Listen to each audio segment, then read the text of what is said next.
किसी गांव में दो दोस्त रहते थे, राम और श्याम।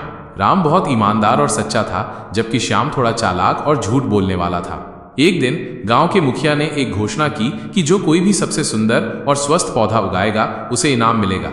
राम और श्याम दोनों ने प्रतियोगिता में भाग लिया। राम ने एक अच्छा बीज बोया और उसकी खूब देखभाल की। वो हर दिन उसे पानी देता, धूप दिखाता और खरपतवार हटाता। श्याम ने सोचा कि मेहनत करने से अच्छा है कोई आसान तरीका ढूंढा जाए। उसने बाजार से एक पहले से उगा हुआ सुंदर पौधा खरीद लिया और उसे अपने गमले में लगा दिया। कुछ हफ्तों बाद जब परिणाम घोषित करने का समय आया तो श्याम का पौधा सबसे हरा भरा और सुंदर दिख रहा था। सभी गांव वाले उसकी प्रशंसा कर रहे थे। राम का पौधा अभी छोटा ही था और उसमें ज्यादा फूल नहीं आए थे। मुखिया श्याम के सुंदर पौधे को देखकर बहुत खुश हुए और उसे इनाम देने ही वाले थे कि तभी राम आगे आया। उसने डरते हुए कहा, मुखिया जी, मेरा मानना है कि श्याम ने यह पौधा उगाया नहीं है। ये पौधा उसने बाजार से खरीदा है।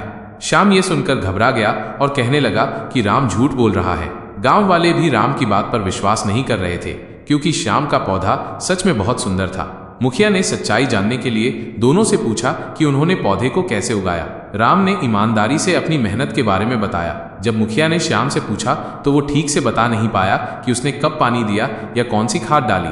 उसकी बातों में झोल था।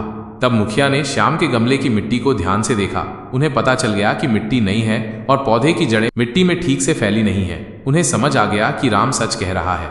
मुखिया ने श्याम को उसकी बेईमानी के लिए डांटा और राम की ईमानदारी की प्रशंसा की। उन्होंने कहा कि भले ही राम का पौधा अभी छोटा है, लेकिन ये उसकी मेहनत और सच्चाई का प्रतीक है। उन्होंने राम को इनाम दिया और गांव वालों को समझाया कि बाहरी दिखावे से ज्यादा सच्चाई और मेहनत का महत्व होता है।